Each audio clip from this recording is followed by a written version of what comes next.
हाय, good morning. कशा आहात सगळे?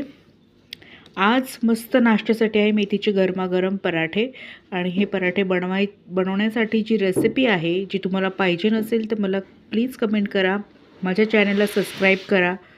मेथी ही थंडीमध्ये खायलाच पाहिजे आणि लहान मुलांना मेथी आवडत नाही, तर आपण ती अशा पद्धतीने त्यांना खाऊ घालू शकतो. आणि हे पराठे खास लहान मुलांसाठी आहेत. ह्याची जर रेसिपी तुम्हाला पाहिजे नसेल तुम्ही मागू शकता. एक पराठा संपत आला आहे. माझ्या बेबीने एक पराठा संपवत आला आहे. तिला खूप आवडतो. सुरभी कसा आहे पराठा?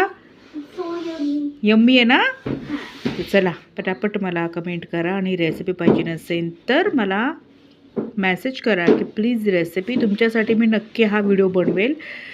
आणि एक गोष्ट अशी की तुम्ही माझ्या चॅनलला सबस्क्राईब नाही केलं तर प्लीज चॅनलला सबस्क्राईब करा. तुम्हाला खूप सोप्या पद्धतीच्या रेसिपी मी तुम्हाला दाखवत जाईल आणि खूप छान अशा टेस्टी आणि पटकन होणाऱ्या रेसिपी ज्या आहेत आपल्याला कमी वेळात बनवता येतील अशा रेसिपी मी तुम्हाला रोज टाकेल. फक्त तुम्ही माझ्या चॅनल सबस्क्राईब करा, मला सपोर्ट करा. Thank you guys. Bye bye.